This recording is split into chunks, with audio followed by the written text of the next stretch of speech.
welcome to our session on moving cities from challenge to opportunity. And we want to make this session quite intimate, so those of you still coming in, maybe you can come to the front. The Slido details are on the screen. Remember to ask the question to the garden room, but if you prefer to answer your question in real life, we will have the opportunity because we have quite a nice small room today. So, hi, I'm Becky Taylor. I'm a director at Arup, where I lead on the delivery of broad sustainability in the built environment, which really looks at multidisciplinary system thinking and broad collaboration at the core of what we do. So I want to start today just by highlighting quickly some of the challenges of cities today so that we can move with our fantastic panel straight on to the opportunities from them.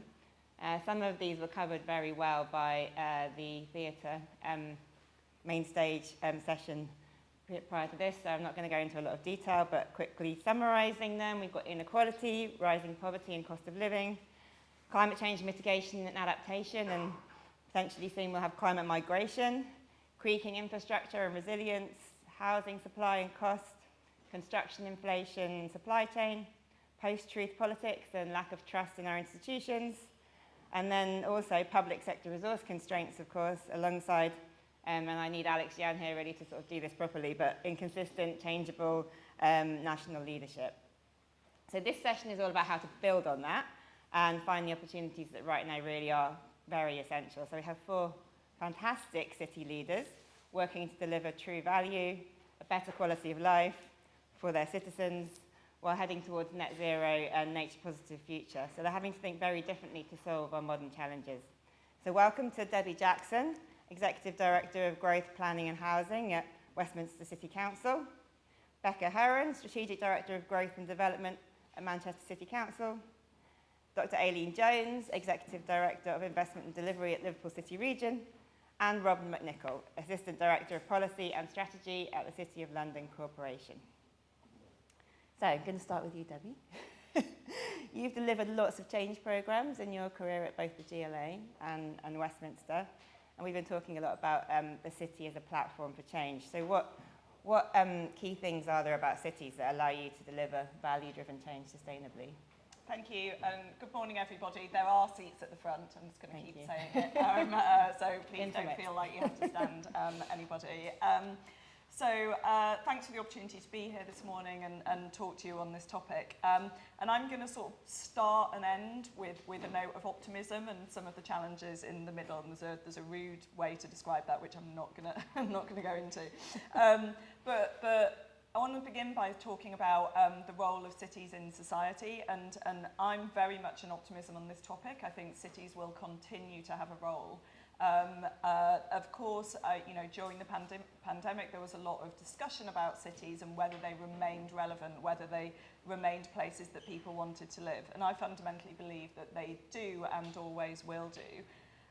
Because cities are inherently energetic, innovative, at the same time as being incredibly complex beasts. And that complexity is born of layers of economic, social and political complexity, and which has been sort of hewn from centuries of evolution. But history tells us that in the main, cities evolve and prosper, and that is, of course, what London and cities will continue to do.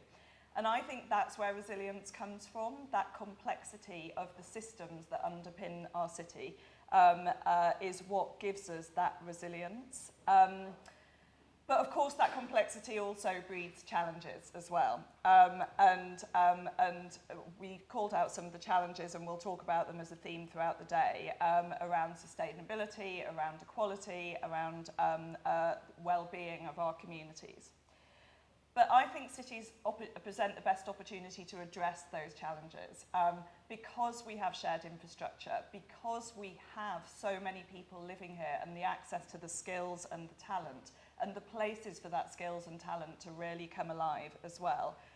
But I think the challenge for us is to do our cities well, and that's the job of everybody in this room and indeed in the city.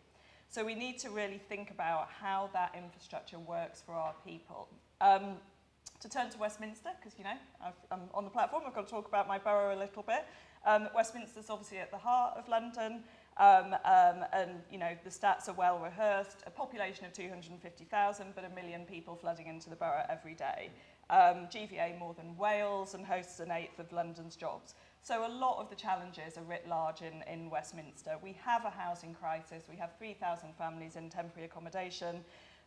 We witness the changing work patterns and how that turns the rhythms of the city on its head. Health inequality, we've got an 18-year life expectancy gap. And we've got a tension that plays out as people try to sleep and have fun at the same time. A couple of things that we're doing. We are working on, let's pick out a couple, I think I'm running out of time.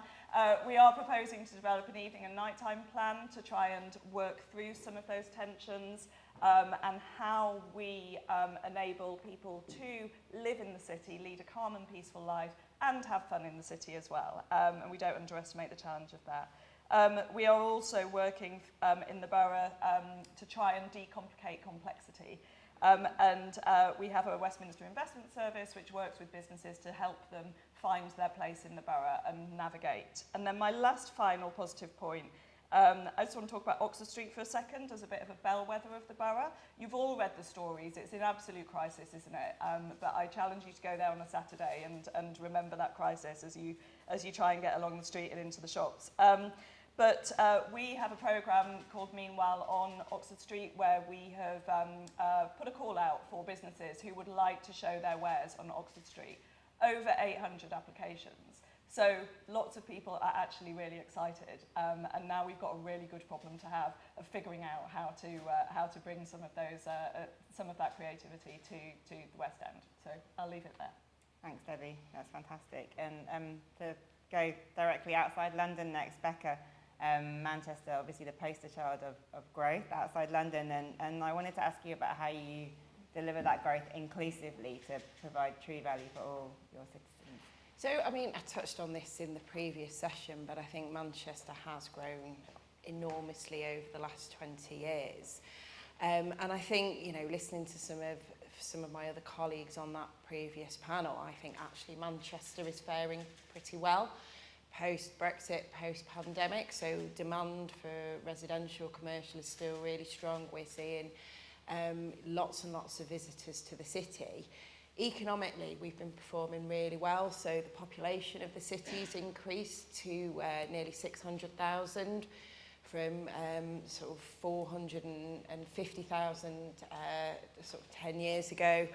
The skills base of the city's increased, so over a quarter of the proportion of people with low or no skills has fallen from a quarter to less than 8%.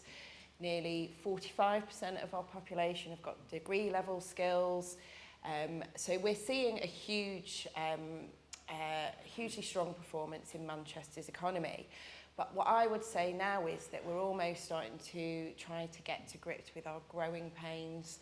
So, you know, how do we provide enough homes? Manchester rents and house prices have gone up astronomically, and clearly sort of there's still a gap with London prices.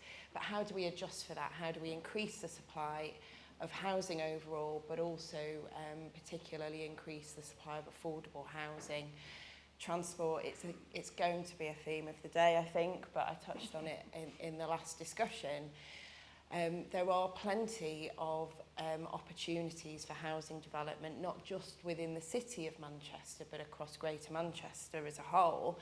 And our new combined development plan with our Greater Manchester neighbours highlights those opportunities. But for people to be able to access the opportunities that growth brings to Manchester and Greater Manchester, they need to be able to travel. So transport infrastructure, as well as to and from Manchester and Greater Manchester, within Greater Manchester, is really important. And sort of to great fanfare, actually, at the beginning of this week, the first franchised buses started operating in Manchester. So we are moving slowly closer to a more London-style system. And then fundamentally, it's about skills and employment as well. So making sure that people are getting the right training, that they're accessing the right courses, that they're getting the right education support to be able to access some of the opportunities that that growth brings. There are lots of other sort of nuances around this, but I think for me, in terms of how we make Manchester's now continued growth more inclusive, they're the three key levers that we're looking at. Thank you. That's really interesting. I think similarly, Liverpool is a kind of distinct city with lots of opportunities and assets from Mersey tidal power. For example, can you give some examples of how you're leveraging these to deliver sustainable value locally? Yeah, I think we're probably moving from a discussion on challenges into some of the opportunities. Yeah. Liverpool City region economy sees similar challenges, particularly in the current context, cost inflation, etc. Brexit has impacted the city region, but it is on a positive growth trajectory. In terms of some specific examples on how we lever the value socially, we've been really clear in our city region economic strategy that we have three sectors of transformational opportunity, including digital and creative, advanced manufacturing, and health and life sciences. Those are the core sectors where we see real opportunity for the city region. Just an example of within the digital and creative sector, we have established a joint venture with two private sector companies to build a 214-kilometre full fibre, open access, gigabit capable network across the city region. We've done that with the private sector to share risk and reward. We have done it with a French infrastructure company who are doing the build, and ITS, a local-based technology company. And we've invested 15 million as a combined authority, and our private sector partners have invested 15 million to make a £30 million investment in an asset that we think will be a point of difference in terms of inward investment. We have 28,000 businesses within reach of the fibre. It will connect into our assets, our digital assets in SciTech Daresbury, where we have specialisms in medtech, artificial intelligence. So we have that's an example of how we're investing in assets in the city region through infrastructure, and I think it's one of the levers that you need to pull when you're trying to achieve growth in the economy. Others have talked about the importance of the skills base, your people, your place, your business environment. Digital infrastructure is a really important part of that. We're trying to do that sustainably as well, because we have a dig once policy as part of the build of the network, which we hope to complete in December. We have a dig once policy, so when we start to dig up the highways, we do it once, and we do it in coordination with our local authorities. So we reduce disruption, reduce environmental impact. But in terms of that's the economic, and I've talked a bit about the economic impact. In terms of how we lever that socially, we have 15 contractors, local contractors and engineers working on the build. It's employed 108 people. We have 26 technology partners locally across the northwest that are working on the programme. So it's also levering that social value locally. And the other example I would point to in terms of levering our assets is the investment zone proposition that we are working through with government. We are Gateway 4, about to go to Gateway 5 of that process. Our investment zone has a health and life science focus, given we see real opportunities for growth, and it draws on existing R&D assets in the city region, Liverpool School of Tropical Medicine, our R&D base in the University of Liverpool, the Speak Pharma manufacturing base in the Liverpool City region. So we hope to unlock 80 million of investment, key economic benefits, but also social value in that. In turn, we will wrap a skills programme round our investment zone to make sure that we have people ready to secure the jobs of the future within the investment zone proposition. So those are two examples of opportunities that we're trying to lever social value, but importantly economic impact, but doing it in a sustainable way as well. Yeah, so it's taking that systemic approach to delivering sustainability while delivering the growth your city needs. And likewise, the mobility, public transport is a big sustainable leap forward. Moving on to the City of London, which is quite an interesting sort of different example in a way. You have a lot of assets in a prime location that arguably post-pandemic need to be sweated more. So taking that embodied carbon that you already have, how are you working harder to make that have more value in its own right? Well, absolutely, and the City of London obviously has fantastic credentials. It's a place that we do have still hundreds of thousands of people coming here to work every day, but that has very much been the traditional story of the city as a place for people to work rather than a place that has a more broader appeal. And I think there's some key moves that we're trying to make within this corporation, and particularly through the planning system, to really focus in on value and focus in on the value that the city has and unlocking that value, and focusing also on people's values and that underpinning how we take this forward.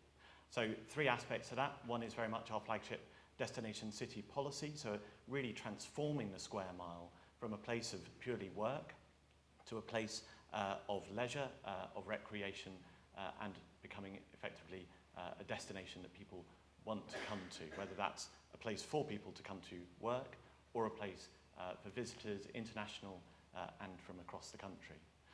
So we're looking at both our existing assets within the square mile, ones that are owned by the corporation, but also the other fantastic assets we have, the Barbican here, St Paul's Cathedral as well. But we're looking also to the new development that's coming forward and creating those unique experiences, because that kind of unique, authentic experience is something that we know people increasingly value in their kind of leisure activities. So we've got the new viewing galleries that have just opened at 22 and number 8 Bishopsgate. Go up there if you can, see if you can get a booking. It's both booked out pretty quickly, secured through new development, and that's one of our great values here as well, is the potential for new development in the city to really make those positive contributions. We've got the Migration Museum coming on track in the next few years, and of course we've got the Museum of London itself, a real flagship for this area, which will transform the Smithfield area of the city. But alongside that kind of destination city, the buzz, the vibrancy, we're also looking to the value of inclusion and diversity within the corporation, and that's, for example, borne out again through those viewing galleries. They're completely free for people to enter. It's really kind of flipping that traditional hierarchy of making places right at the top of the city, places for everybody, not just for those in the best paying jobs in the executive offices. But we're also looking more broadly at what we do and how we can use our platform to collate, to curate the city and bring people together. So we've got our City Belonging project that launched a couple of months ago, bringing together the diversity networks from right across all of the city businesses, helping to celebrate our diversity of the city's workforce, encourage people to get more involved and more active participation in the work of the city corporation and the life of the city. I think they've got about 40 different events coming up for Black History Month in October. So if you're a business in the city, get involved with that, and there's plenty of other things and activities we're organising through that as well. And then finally, sustainability. It really is the big challenge for cities everywhere, and we're really embedding sustainable approaches into our new city plan. We've got our new retrofit first policy that's coming on stream, building on the great work we've been doing with developers looking at carbon optioneering over the past couple of years, and really saying, right, we want you to work your assets really hard, to look very closely at what can be done imaginatively, creatively with existing buildings, but also bringing on stream the best of the new alongside retaining more of the old. And then finally, we're looking to encourage that through a retrofit fast-track approach, allowing some greater flexibility for change of use from existing offices to hotels to cultural uses and to something else that slips on my mind, education. So these are the key things that we're looking to embed in the city plan, real flagship policies for us, focusing on the value that the city has already, and also focusing on the values that people here in the city and people who could come to the city want us to demonstrate. Thanks, Rob. So I think the common theme is a focus on sort of working with what every place has. There's a question here on transport, which I'm going to give you a little bit of a break before we come to, and we will come back to it. And I think there's just one thing to kind of pick up from another question here as well. So it's all about this kind of concept of reprioritization of value, of thinking about we need growth in quality of life as well as just economic growth, as we've sort of been talking about. So there's a question here about health inequalities as an investment opportunity. I see this question as kind of a platform for that kind of ability to think at a system and think across, how all the city works from its health to, kind of what will be needed for prevention, but also to look at social care. So how, Aileen, for example, are you working Liverpool as a system to sort of deliver more value? I guess from a combined authority perspective, we don't have health devolution in Liverpool City region. That said, we work very closely, given the impact that health can have on people's ability to work, particularly in the city region. We have a productivity challenge where about 32% of our working age population don't work as a result of poor health. So it is a factor in our consideration given the wider economic, social implications of that. Whilst we don't have health devo, we do work with our local authority partners, our DCSs, and we've also got a city region as an example of how we take a systems-based approach. We have a city region programme directly targeted at that issue, that productivity challenge we have. So it's called Households into Work, where one or more person in a household is out of work.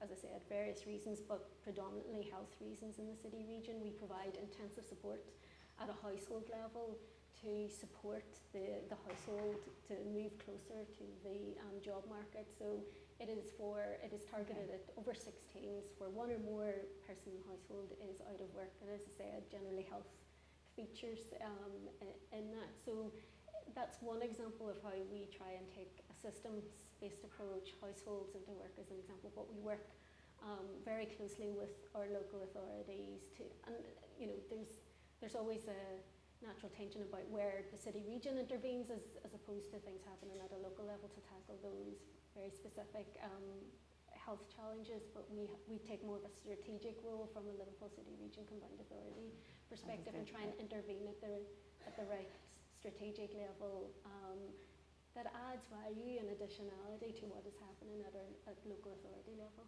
Yeah, fantastic, thank you. Because it's that kind of local authority level where the social care costs come in, for example, which is obviously another dimension to delivering value. Yeah, I mean, place shaping, development, regeneration, sort of urban design can have a massive impact on health outcomes. And so we're doing a lot of work in Manchester in response to some of the research that Michael Marmot undertook, looking at health inequalities. I know lots of other places are. And some of it is, it should be more straightforward than it is. So looking at how you can anticipate demand in your population and respond to that in a timely way. Certainly not easy in any area of the city, but it is easier, I think, where you've got large-scale regeneration schemes, for example. So we've got an area that we call Victoria North, to the name would suggest, north of the city.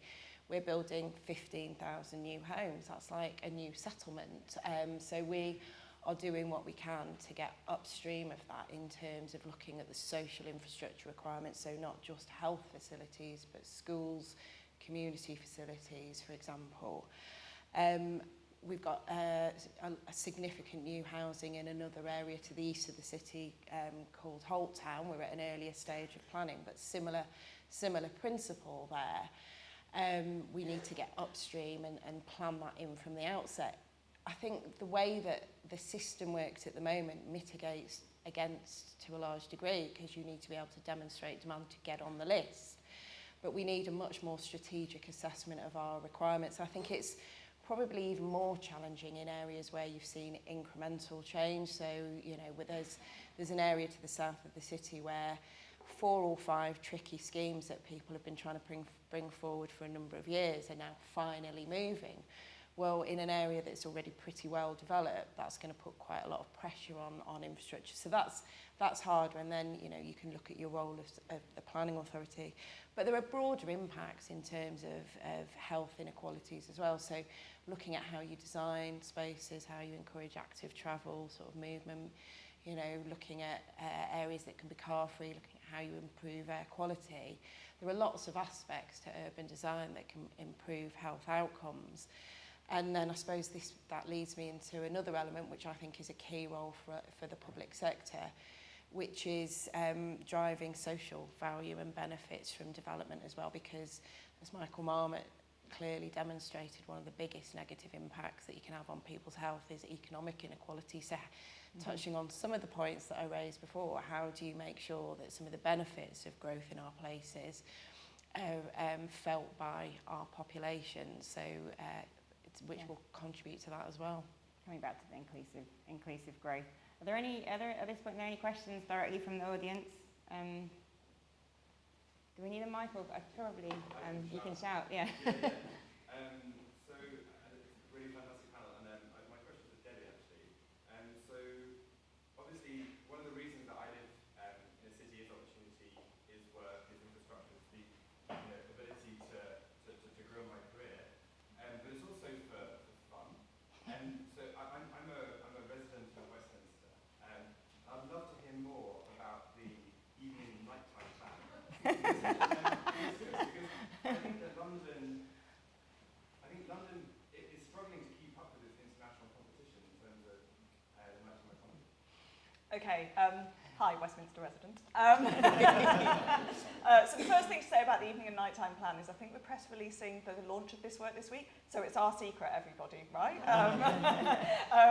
However, so let me start from here. It's kind of notable that Westminster has never had something that people can look at that addresses the evident challenge of the West End. Now, I strongly believe that the West End and Westminster is a really special place because people live in it. I think I spoke about complexity sort of hewn from generations, and I think the stories that underpin the West End and that are just plain to see because people live there, what makes it so special. However, because it's a historic fabric of the city, people are sleeping really close to where people are having loads of fun.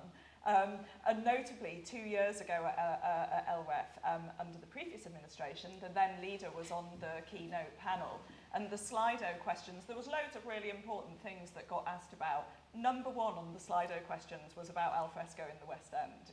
Like everybody's interested in it. And it was really interesting. Absolutely uniformly, residents living in the West End hated it. Everybody else loved it. So back to your question about the plan. For the first time, as a local authority, we're going to dive into this conversation. We know it's going to be difficult, and we know there's going to be some tensions. But what we're going to try and do is bring together those audiences to just try and think about how this isn't about setting a prescription of this will be allowed, this won't be allowed, but it's more about setting a framework of how we will approach decision making and how we want the West End to evolve over the evening and the night time, so that everybody, whether you're a worker, whether you're a resident, or whether you want to go and have some fun, you're two of those categories, maybe three, so that everybody can do what they need to do and do what they want to do. Because it's really important it remains a successful place for people to have fun. It's really important it's somewhere where people can sleep. So it's not going to be easy, and we won't be able to keep everyone happy all the time. I had £1 for every time I said that. But we are tackling it for the first time, and I think that's really important.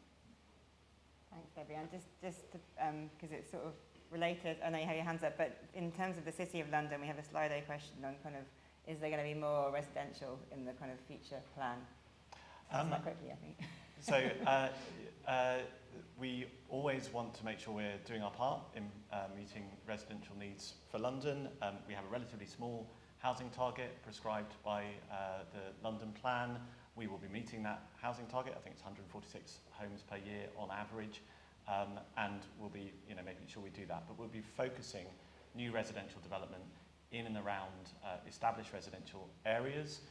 And we're not looking to a really dramatic shift. A lot of people come to us and say, hang on, why aren't you looking to really change old offices to residential uses and push that as your new agenda and become somewhere else? And I think we're really keen to make sure we do use the relative freedom that we have as a quiet city now in some parts of the city to really boost that and to look to bring in more vibrancy, more vitality across the city, but have that be brought in by more people working here, more people visiting here, and creating the city as a destination.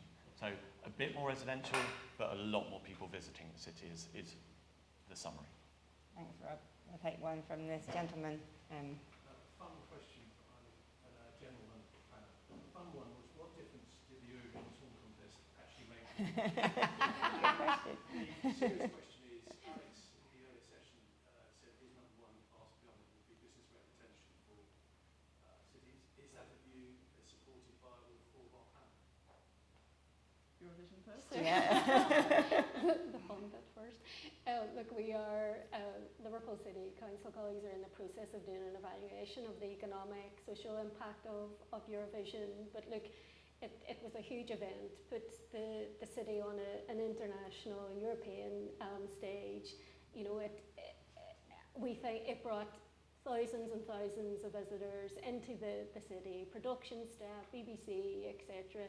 So in terms of economic impact, we are just in the process of measuring that. But you know, Liverpool as a city region, its cultural capital is a really important part of it. You know, 2008 City of Capital of Culture, the Giants, Eurovision. It is a real strength in our city region, and it is important for the economic growth. We are just in the process of doing a full evaluation, but yes, it was very fun, but there is there is definite social and economic impacts that we are in the process of measuring. And then to the business rate question, I think actually if everyone could answer it really quickly, starting Yeah, it'd be with super great. Debbie. I'm really curious as to whether Robert's a Eurovision denier, but let's find out in a minute. So sitting here as Westminster, I'm not going to sit here and say, yes, we should keep all our business rates. That would be deeply unfair. However, what I do believe from a local authority's perspective, particularly a local authority with responsibility for such a significant commercial area, is there should be a better relationship between the economic base of the borough and the local authority, because at the moment there's no direct incentive for us to promote the economy because we don't see any hypothecation of those business rates back to us. So I think there should be a relationship that means that there is an incentive for local authorities. Now, you know, good local authorities, and I include mine as one of them, are enlightened and take that view, but it would be better, I think, if there was a better incentive for us to work for the benefit of the economy, because our democratic accountability is to our residents, and that will always be the case, but I think a hypothecation and a relationship to the local authority finances would be a good idea. Aileen, on the business rate retention? As a combined authority, we don't have responsibility yes, for combined business authority, rates, so sorry, yes. In principle, what would you? I mean, there is a business rate retention angle to the investment zone proposition, and we have identified you can identify two sites within your investment zone to retain business rates. I think it was over a 25-year period. And we've chosen St Helens and Cytec Daresbury because Cytec Daresbury was previously an enterprise zone, and there's real potential development opportunities in St Helens. So, I mean, that's hugely important for the wider economic development of both areas. So we don't have ultimate accountability for business rate as city region, but there is levers that we can build within the investment zone, and that we are for economic benefit of the city region. Any further thoughts? Do you want me? So, I mean, Greater Manchester's been a business rates retention pilot for some time now anyway, and absolutely agree that it acts as that incentive. Echo Eileen's points about the importance of investment zones, and actually what that investment zone and growth zone process has already sort of started to do is get us collectively looking as Greater Manchester, and obviously as the city, on where we do anticipate the greatest uplift in business rates, because that's the point, isn't it? So where will growth deliver the greatest uplift so that we get to retain that and reinvest it? So yes, it's already having that incentivising effect, and do support it, although absolutely sort of, you know, take your point about some hypothecation and making sure that, you know, we don't strip everything away from some of the other areas as well. Yes, it's kind of about balanced evolution, but so that it still remains fair nationally. So, yes, since you were so quick. Jump off the subject, actually. Just Destination City, I just want to talk a little bit about that. brilliant idea, isn't it? And because it kind of captures everyone. It's kind of, what do you want it to be? We're working on 12 projects in the city at the moment, including the Migration Museum. But the question, I guess, is, because you're requiring developers to do a lot of work in terms of delivering cultural strategies, it's an interesting relationship now, isn't it, between planning and developer. Developers becoming cultural providers, planners having to be entrepreneurial. And just the question for you, but for the team really is how does that change that kind of previously adversarial nature of planning and change that sort of idea that you're in it as a collaborative group? I just wonder if you have some thoughts on that.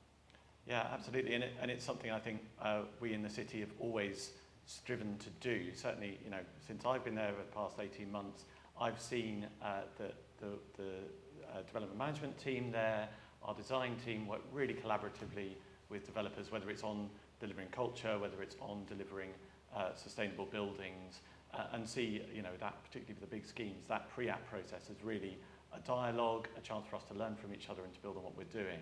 And just to say what we're conscious about thinking about this as a system. It isn't simply a matter of, right, developers, we need you to go and figure out what the best culture thing is. We're working with Publica at the moment to develop a cultural planning framework, which will set out the kind of the baseline, if you like. How do we think the city, different parts of the city, can build on its existing cultural offer and its enormous potential, and then really using that to shape how new development comes forward and the sorts of cultural and other offers, because it's not just about culture, it's about everything, the infrastructure that sits around that. So how can that all come forward in a meaningful way? So we'll be launching that in the new year, alongside our new city plan, and hoping that we can work even more collaboratively with developers as we continue to embed that in new developments. Just as kind of, members of the team, you obviously have similar relationships between the sort of cultural sector, placemaking, property and so on. That's where, even now, is where the money is. I mean, are you finding that you have to change your structures to deal with that? So I was going to come back in and query actually the adversarial nature of the relationship with planning, because actually I don't think in Manchester we do take an adversarial approach through planning. I'm sure not every applicant would wholeheartedly agree with me. Planning is not a popular process, is it? It's expensive and time consuming. However, it goes back to the importance of strategic regeneration framework. So if, as a local authority, you are clear about your ambitions for an area, the mix of uses, the broad scale and massing, I think that sets the parameters that you can then have a really healthy pre-application discussion. And I'm sure that there are some that would disagree, but I think broadly our planners take a really pragmatic view. I have one very sort of long-standing committed member of the team who is very open and at the outset will say, you're not building that, but if you could do X, Y and Z. And broadly our applicants really sort of value that clarity. And then there is a degree, there will always need to be a degree of pragmatism, but it also goes back to the local authority's role as, I guess, custodian of the vision. We will be left with the built environment we're creating now for decades. So whilst, things are really challenging in the construction market and we will work with applicants to look at the parameters, certainly what we can't do is fill the city with stuff that will not stand the test of time. So it's not easy, but I do think we're pragmatic and I do think we will always work with applicants that are trying to bring forward the kind of development that we want to see in the city, and we'll take a long-term view on that with them. I think we're generally talking about making an enabling ecosystem for good, positive growth that meets that broad definition of value, I think, aren't we? So I think we have time for one more question from the audience. Actually, I'll take two, from you and from the lady in the yellow there. Put them up. You go first. I was just going to ask about regeneration and placemaking. Where do you see affordable workspaces and new more users to use this? Maybe on for Debbie and Robin. Okay, and then I was wondering,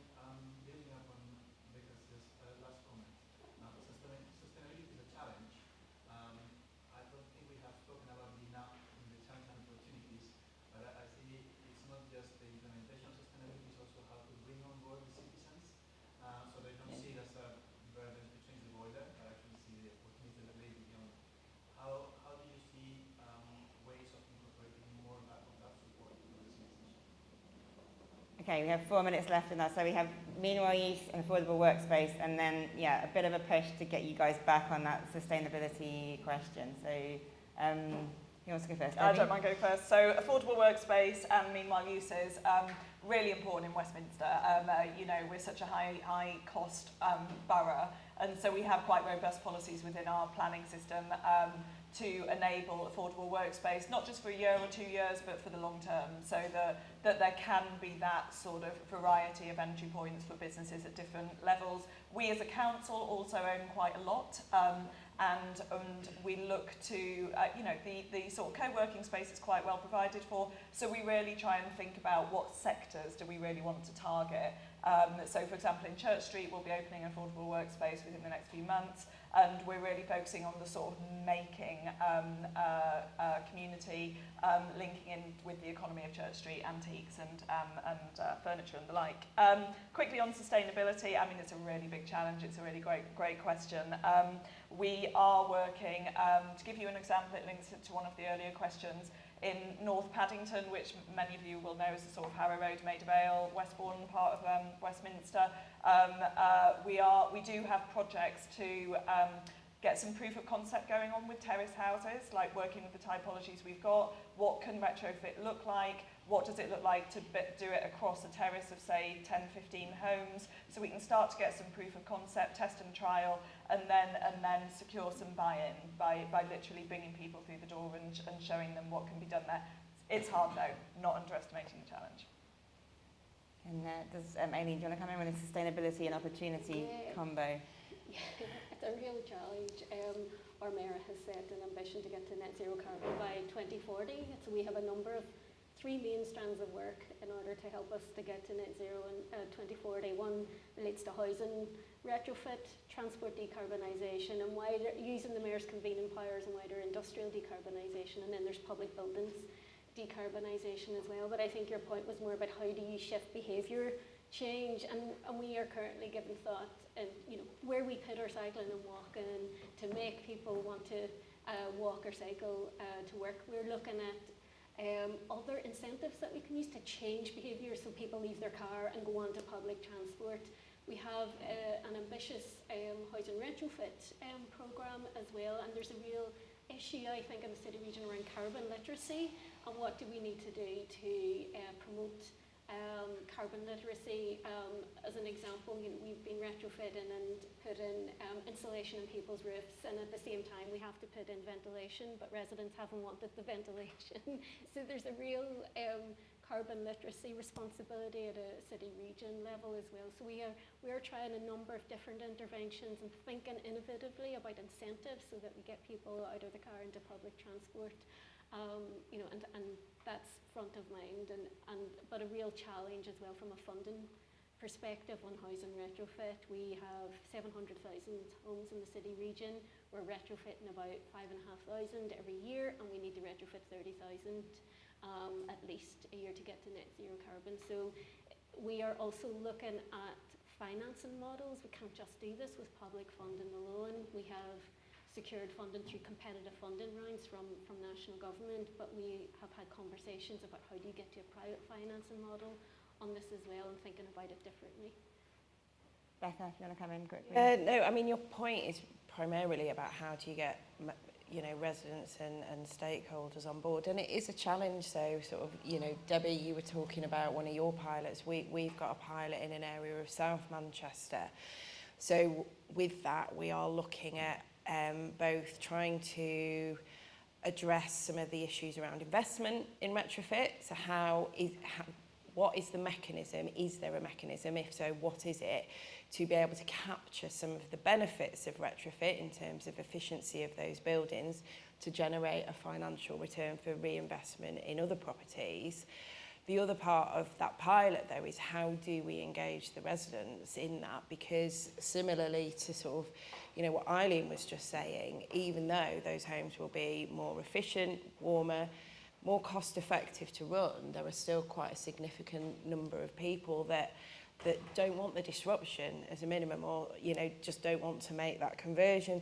So I think for us it is about really clear messaging. It is about why we're trying to do that. It is about trying to convey the financial benefits to them, but there is a long journey, and we could probably do a whole other session on some of the sort of stuff on modal shift, for example, that you touched on there. I think there's this is an extremely detailed conversation. We've covered a lot at quite a high level, and I hope you don't leave lacking that we haven't gone into enough depth. But we will keep talking for the rest of the day. So I don't want to run over time. And my final question was going to be about removing a single barrier to generate more value locally, because we've heard so much about how local knowledge and sort of local systems are the key to delivering sustainable value for citizens in cities. So if anyone wants to, you can't save more money, obviously. One barrier or one change you could make to ensure that you are able to deliver more value locally. Debbie.